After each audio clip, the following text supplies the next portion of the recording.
ವಿದ್ಮಹೇ ವೈದ್ಯರಾಜಾಯ ಧೀಮಹಿ ತನ್ನೋ ಧನ್ವಂತರಿ ಪ್ರಚೋದಯಾತ್. ನಮಾಮಿ ಧನ್ವಂತರಿಂ ಆದಿದೇವಂ ಸುರಾಸುರೈರ್ವಂದಿತ ಪಾದಪದ್ಮಂ ಲೋಕೆ ಜರಾರುಗ್ಭಯ ಮೃತ್ಯುನಾಶಂ ದಾತಾರಮೀಶಂ ವಿವಿಧೌಷಧೀನಾಂ. ವ್ಯಾಯಾಮ ಹೇಳುವಂಥದ್ದು ಪ್ರತಿಯೊಬ್ಬ ವ್ಯಕ್ತಿಯು ಮಾಡಬೇಕು. ಆರೋಗ್ಯವನ್ನು ಉತ್ತಮ ರೀತಿಯಲ್ಲಿ ಕಾಪಾಡಲಿಕ್ಕೆ ಈ ವ್ಯಾಯಾಮ ಹೇಳುವಂಥದ್ದು ಅತಿ ಅವಶ್ಯಕವಾಗಿದೆ. ಇಂದು ವ್ಯಾಯಾಮದ ಕೆಲವೊಂದು ಉಪಯೋಗಗಳನ್ನು ನೋಡೋಣ. ಯಾವುದೇ ವಿಧವಾದಂತಹ ರೋಗ ರುಜಿನಗಳಿಂದ ಕಾಯಿಲೆಗಳಿಂದ ಬಳಲದೇ ಇರಲಿಕ್ಕೆ ಹಾಗೂ ಆರೋಗ್ಯವನ್ನು ಉತ್ತಮ ಸ್ಥಿತಿಯಲ್ಲಿ ಕಾಪಾಡಲಿಕ್ಕೆ ಪ್ರತಿನಿತ್ಯ ವ್ಯಾಯಾಮ ಮಾಡುವಂಥದ್ದು ಅತಿ ಅವಶ್ಯಕ. ಒಬೆಸಿಟಿ ಅಥವಾ ಬೊಜ್ಜುತನ ಹೇಳುವಂಥದ್ದು ಅತಿಯಾಗಿ ಕಂಡುಬರುವಂತಹ ಒಂದು ಕಾಯಿಲೆ ಆಗಿದೆ. ಬೊಜ್ಜುತನಕ್ಕೆ, ಒಬೆಸಿಟಿಗೆ ವ್ಯಾಯಾಮ ಹೇಳುವಂಥದ್ದು ಅದ್ವಿತೀಯವಾದಂತಹ ಒಂದು ಚಿಕಿತ್ಸೆಯಾಗಿ ಮಾಡ್ಬೋದು. ವ್ಯಾಯಾಮ ಮಾಡೋದ್ರಿಂದ ವ್ಯಕ್ತಿಯ ತೂಕವು ದಿನದಿಂದ ದಿನಕ್ಕೆ ಕಮ್ಮಿ ಆಗ್ತದೆ. ವ್ಯಾಯಾಮಕ್ಕೆ ಸಮಾನವಾದಂತಹ ಯಾವುದೇ ರೀತಿಯ ಒಂದು ಚಟುವಟಿಕೆ ಬೊಜ್ಜುತನ ನಿವಾರಣೆಗೆ ಇಲ್ಲವೇ ಇಲ್ಲ.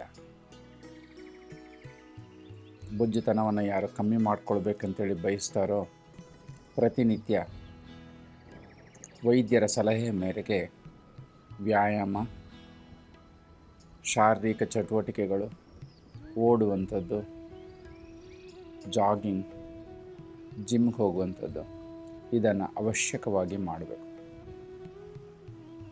ಯಾರು ನಿಯಮಿತವಾಗಿ ವ್ಯಾಯಾಮವನ್ನು ಮಾಡ್ತಾರೋ ಅವರಲ್ಲಿ ಮುಪ್ಪುತನ ಹೇಳುವಂಥದ್ದು ತುಂಬ ನಿಧಾನವಾಗಿಬಿಡ್ತದೆ. 60 ವರ್ಷ ಆದರೂ 45-50 ವರ್ಷದವರ ಕಾಣಿಸ್ತಾರೆ. 70 ವರ್ಷ ಆದರೂ 55-60 ವರ್ಷದವ್ರ ಥರ ಕಾಣಿಸ್ತಾರೆ. ಮುಪ್ಪುತನವನ್ನು ದೂರ ಮಾಡಲಿಕ್ಕೆ ಅಥವಾ ಮುಪ್ಪುತನವು ನಿಧಾನವಾಗಿ ಬರಲಿಕ್ಕೆ ವ್ಯಾಯಾಮ ಹೇಳುವಂಥದ್ದು ಅತಿ ಶ್ರೇಷ್ಠವಾಗಿದೆ.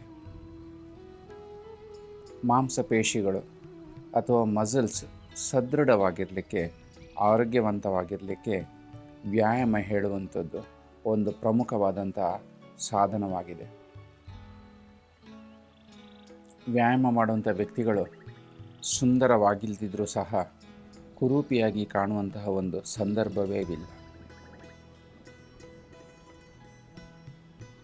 ಸಿಂಹದ ಬಳಿ ಇತರ ಪ್ರಾಣಿಗಳು ಬರಲಿಕ್ಕೆ ತುಂಬ ಹೆದರುತ್ತವೆ, ತುಂಬ ದೂರದಲ್ಲೇ ಇರ್ತದೆ. ಅದೇ ರೀತಿ ಯಾರು ವ್ಯಾಯಾಮ ಮಾಡ್ತಾ ಇರ್ತಾರೋ ಅವರಲ್ಲಿ ಆರೋಗ್ಯವು ಉತ್ತಮ ಸ್ಥಿತಿಯಲ್ಲಿದ್ದು ಯಾವುದೇ ವಿಧವಾದಂಥ ಕಾಯಿಲೆಗಳು ಬರದೆ, ರೋಗ ರುಜಿನಗಳು ಕಾಯಿಲೆಗಳು ತುಂಬ ದೂರದಲ್ಲೇ ಇರ್ತದೆ. ಈ ಉಪಮೆಯನ್ನು ನೀಡಿರುವುದರಿಂದ ವ್ಯಾಯಾಮ ಎಷ್ಟು ಪ್ರಾಮುಖ್ಯತೆಯನ್ನು ಹೊಂದಿದೆ ಅಂತೇಳಿ ತಿಳ್ಕೊಳ್ಬೋದು. ಎಷ್ಟೇ ಮುಂಜಾಗ್ರತೆ ವಹಿಸ್ತಿರೋ ಸೇವಿಸುವಂಥ ಆಹಾರದಲ್ಲಿ ಅಲ್ಪ ವ್ಯತ್ಯಾಸಗಳು ಉಂಟಾಗಿಯೇ ಆಗ್ತದೆ. ಸ್ವಲ್ಪ ವ್ಯತ್ಯಾಸಗಳು ಉಂಟಾದಾಗ ಶರೀರದ ಮೇಲೆ, ಆರೋಗ್ಯದ ಮೇಲೆ ಸ್ವಲ್ಪ ಮಟ್ಟಿಗೆ ದುಷ್ಪರಿಣಾಮ ಇರ್ತದೆ. ಈ ದುಷ್ಪರಿಣಾಮವನ್ನು ಸರಿಹೊಂದಿಸಲಿಕ್ಕೆ, ದುಷ್ಪರಿಣಾಮವನ್ನು ತೆಗೆದುಹಾಕಲಿಕ್ಕೆ ಈ ವ್ಯಾಯಾಮ ಹೇಳುವಂಥದ್ದು ಅತಿ ಅವಶ್ಯಕವಾಗಿದೆ. ವ್ಯಾಯಾಮ ಹೇಳುವಂಥದ್ದನ್ನು ಶೀತಕಾಲ ಹಾಗೂ ವಸಂತ ಕಾಲದಲ್ಲಿ ಅವಶ್ಯಕವಾಗಿ ಮಾಡಬೇಕು ಅಂತೇಳಿ ಆಯುರ್ವೇದ ಗ್ರಂಥಗಳಲ್ಲಿ ನಿರ್ದಿಷ್ಟವಾಗಿ ಹೇಳಿದ್ದಾರೆ. ಈ ರೀತಿಯಾಗಿ ವ್ಯಾಯಾಮವನ್ನು ನಿಯಮಿತವಾಗಿ ಮಾಡೋದ್ರಿಂದ ಆರೋಗ್ಯವನ್ನು ಉತ್ತಮ ರೀತಿಯಲ್ಲಿ ಕಾಪಾಡಿಕೊಳ್ಬೇಕು.